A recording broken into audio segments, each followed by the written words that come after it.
Tam cały handel to byli Żydzi, no. Robiło się z nimi interesy o charakterze kupiec-klient. I myśmy byli klienci, a oni byli kupcy. Na przykład mięso. Były jatki chrześcijańskie, gdzie się kupowało wieprzowinę, bo Żydom nie wolno jeść wieprz.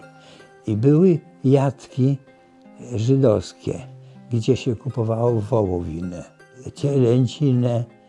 Chodzi o to, że było polskie mięso i żydowskie mięso, ale to żydowskie mięso nie było tylko dla Żydów, bo jak się chciało dobrej wołowiny kupić, to trzeba było iść do jatki żydowskiej.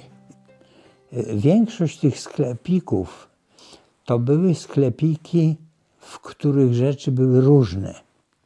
To Niemcy potem to nazywali Kurzwaren, towary krótkie, czyli krótkie w sensie i że się krótko nie używało i że one nie były dużo wymiarowe.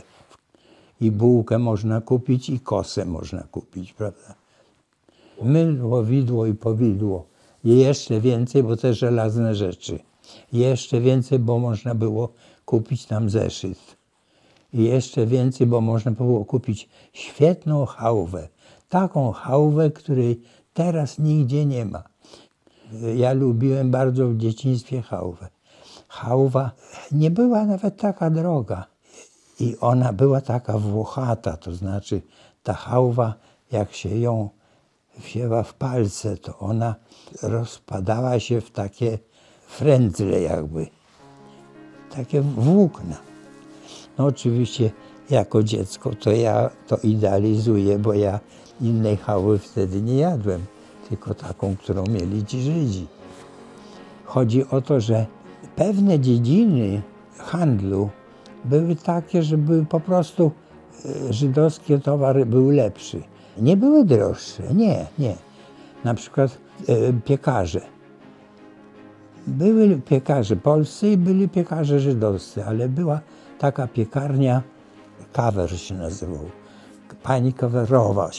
Ale to ja jeszcze byłem małym chłopcem takim, co to albo już poszedł do szkoły, albo w drugiej klasie powiedzmy, czy trzeciej.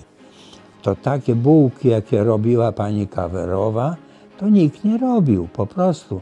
To było dobre pieczywo.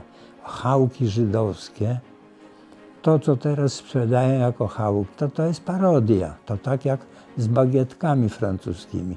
Bagietki francuskie w Paryżu to są bagietki francuskie, a to co tu sprzedają jako bagietki to jest gniot.